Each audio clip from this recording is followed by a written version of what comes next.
Let's talk about this with Matthew Laza. He's a former Labour Special Advisor and joins us now. Good morning to you. Good morning, Julia. Do you agree? Do you think 16 and 17-year-olds should be allowed to vote? Absolutely, because 16 and 17-year-olds already can vote, as you've just said, in certain elections in Scotland. And we've seen it's been a great success. In the referendum. Absolutely. In the referendum, 16 and 17-year-olds voted in larger numbers than 18 to 24-year-olds. So what's key about this is it's getting people into the habit of voting as soon as they're leaving school. It's getting them transitioning into democracy. And it's super important to make sure that people get into that democratic habit, which we all... Well, I mean, personally, I'm in favour of compulsory voting. I think if you want the benefits of democracy, you should bother to go and vote. I think not voting is a deeply immoral, a wrong thing to do. And yeah, God, I can understand why a lot of people will be saying, I don't know if I'm going to bother this time round.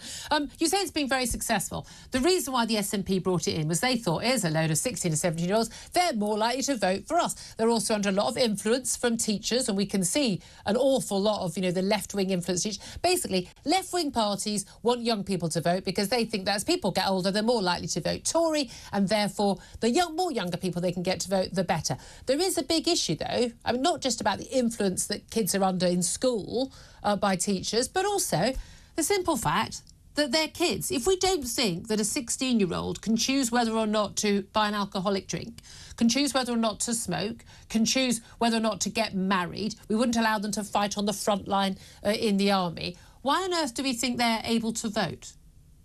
Well, we think they're old enough to pay taxes and no taxation without representation. I mean... no, hold on a minute. No. If I had an 8-year-old who happened to have a job... No. If I had an 8-year-old who got doing work in adverts or something, but they would have to pay tax on income. We wouldn't let 8-year-olds vote. That's a nonsense argument. But Julia, you just said that it was driven by politics for the SNP in Scotland. Well, Ruth Davidson, who was leader of the Scottish Tories and is certainly no SNP supporter, she started out from the position that you've just outlined, and in fact, she was very sceptical. But having gone through the referendum experience, she is now firmly in favour of votes at 16, and actually she thinks, and the research. Not necessarily that voters. But it's not conservative policy. No, but we know this isn't a popular policy. We know the majority of people are opposed to this, and they're opposed to this because A, they were 16 once themselves, and B, they've met lots of 16-year-olds. I have a 16-year-old right now who is very wise, really bright girl. Poor child has politics imposed on her left, right, and centre, but I still don't think she should have the right to vote because she's a kid.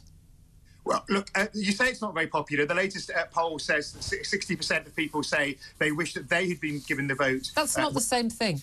When they were 16. And in Scotland, there was scepticism before it happened. In Scotland, it was about the same percentage who thought the change should happen before it happened. And now over 60% of people in Scotland believe that the change is right and that indeed that it should be extended to Westminster elections. And so, look, there's so many arguments in favour. For example, people falling off the electoral register because they leave home. So we have missing millions. And I'm going to take no lectures on gerrymandering when we've just seen the appalling voter ID legislation brought in, which is the biggest restriction of the franchise. Well, I mean, we can work on the ID thing in terms of the amount of ID that's allowed to be shown. People can get free ID, but I mean, I think it's absurd that I need to show ID to get a library card, but not to vote. I think it's absurd. But Julia, then why? But this is all a part of the generational issue in this country, where things are stacked against young people. Of course, the Conservatives oppose this because the average age of a Conservative voter now is about 68,